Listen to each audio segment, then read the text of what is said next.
Salut à tous, vidéo aujourd'hui où je vais vous partager les résultats du Tampa Pro pour les catégories Open 212 et Classique Physique donc.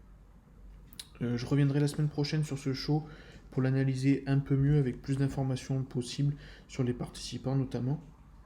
On commence avec les Classiques Physiques où DeAndre Campbell donc, a gagné son premier Pro Show et il a terminé donc devant Davin Wilson qui a terminé donc deuxième. Troisième, c'est Chris Hunt qui a gagné l'OMA Pro il y a 2 semaines, donc j'avais déjà parlé dans la précédente vidéo.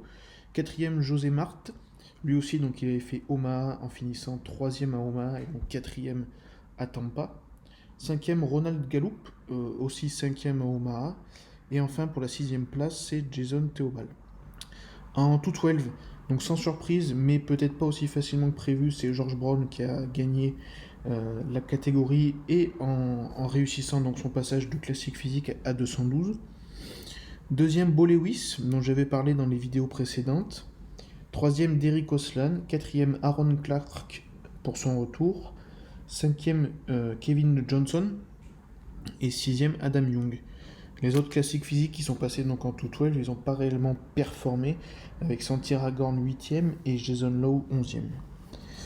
Pour la catégorie Open, donc Hunter a gagné pour ses débuts chez les pros et s'inscrit donc dans la lignée de son père, Lila Brada. Derrière, deuxième place, c'est Yann Vallière, dont je reparlerai davantage la semaine prochaine. Troisième, Dwayne Wilker, donc sacré placement pour lui pour son passage des 212 à l'Open. Quatrième, Philippe Clahar. Cinquième, Ronald Gordon. Et sixième, Dorian Haywood. Joey Mackey, Justin Mackey ou encore Matt Kuba dont j'avais parlé dans les précédentes vidéos, ils n'ont pas réussi à atteindre le top 6.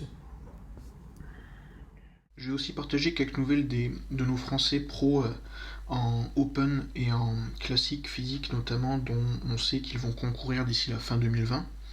Donc on commence par Stanimal qui est à 6 semaines du California Pro qui a lieu le 12 septembre.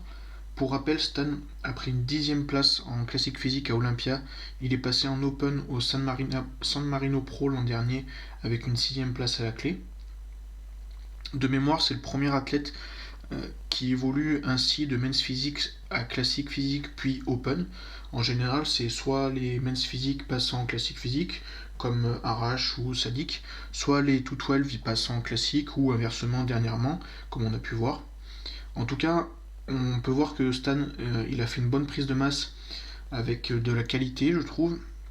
On peut voir qu'il répond assez vite aussi aux changements de diète et de restrictions qu'il peut y avoir donc. Le problème sera peut-être quand même face à des plus gros gabarits, à des poids lourds entre guillemets, comme il a pu faire face par exemple, bon c'est un peu extrême, mais avec Rolly Winkler en Italie. Donc voilà, même s'il devrait à mon avis par exemple concourir face à Patrick Moore sur le California Pro, je pense que voilà, ça va être intéressant aussi de voir son placement, c'est les comparaisons avec des athlètes de ce profil-là un petit peu. Ensuite, on passe à Théo Le Guerrier, donc lui qui a 15 semaines de son show prévu avec son coach Mauro Sassi. Donc le British Grand Prix en Angleterre. Malgré les circonstances avec le confinement et sa légère blessure, il est plutôt, à mon avis, bien lancé dans sa prépa. Il part sur une bonne base. Pour lui, sa ligne sera un atout sur scène. C'est incontestable, surtout qu'on sait qu'il arrive toujours prêt. Donc pareil, à voir aussi la line-up et puis voir ce qu'il va pouvoir faire sur ce show. Peut-être que Théo en plus sera sur scène avec Florian Poinçon, parce que si on se fie au podcast de Patrick Tuor et Fouad Abiad, ainsi qu'aux publications Instagram, Florian il va compétitionner en novembre, donc peut-être l'Angleterre, mais plus vraisemblablement quand même en Roumanie. Donc voilà, ça reste à confirmer d'ici là. Son coach, donc Patrick Tuor, il veut continuer à pousser un petit peu plus les calories sur quelques semaines avant d'attaquer vraiment la prépa pour la sèche, pour la scène. Au vu des photos, on peut s'attendre à du bon niveau pour Florian. On voit que le volume il est là, toujours des sacrées cuisses, une bonne ceinture scapulaire, une taille qui est restée fine. Et après pour le dos, qui est peut-être un peu son point faible, c'est normal aussi qu'en passant pro en plus. Le dos, je pense que voilà, il va falloir attendre un petit peu de voir quand il sera un peu plus conditionné à ce que ça va donner. On va rester sur les clients de Patrick Tuor, avec également donc Nicolas Woluwe, le Suisse francophone.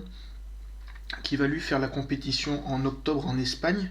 Donc un retour en 212 après une pause de plus d'un an, où cette pause lui a été bénéfique, car il a pu modifier, je trouve, pas mal son physique. Et puis d'ailleurs, c'est ce que tout le monde note.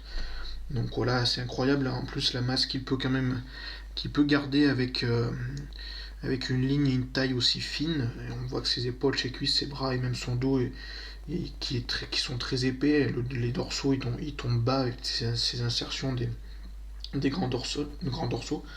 Donc voilà, ça annonce du lourd quand même pour lui. Et puis on a hâte de le revoir sur scène également, sachant qu'il avait quand même déjà fait un Olympia, à voir ce qu'il pourra donner bientôt. Et je vais finir avec Maxime Yedes, qui est pro en classique physique. Donc il devrait faire ses débuts en Roumanie en pro. Donc là où l'an dernier Walid avait gagné sa compétition et sa qualif pour l'Olympia. Donc ça va être intéressant de voir sur scène Maxime, sachant que voilà, cette fois-ci il aura le droit à un petit peu plus de poids par rapport à sa taille qu'au moment où il a gagné sa carte pro. On sait qu'il y a une différence entre les amateurs et les pros, on leur accorde un petit peu plus de poids. Donc voilà, en plus sachant qu'il avait eu du mal un petit peu à faire le poids, vous pouvez retrouver les vidéos avec Essan pour la qualification, pour gagner sa carte pro. Donc voilà, peut-être que ça va lui permettre d'arriver un peu plus lourd et de sacrifier un petit peu moins de muscles sur les dernières semaines. Voilà, c'est tout pour aujourd'hui. Merci d'avoir écouté. N'hésitez pas à partager et commenter la vidéo, que ce soit pour les résultats du Tampa Pro et des physiques français dont je viens de parler. Je reviendrai avec une vidéo plus spécifique sur le Tampa Pro. En attendant, n'hésitez donc pas à écouter également les podcasts qui sont disponibles avec les athlètes francophones et les coachs francophones. Voilà, merci à vous et puis à bientôt.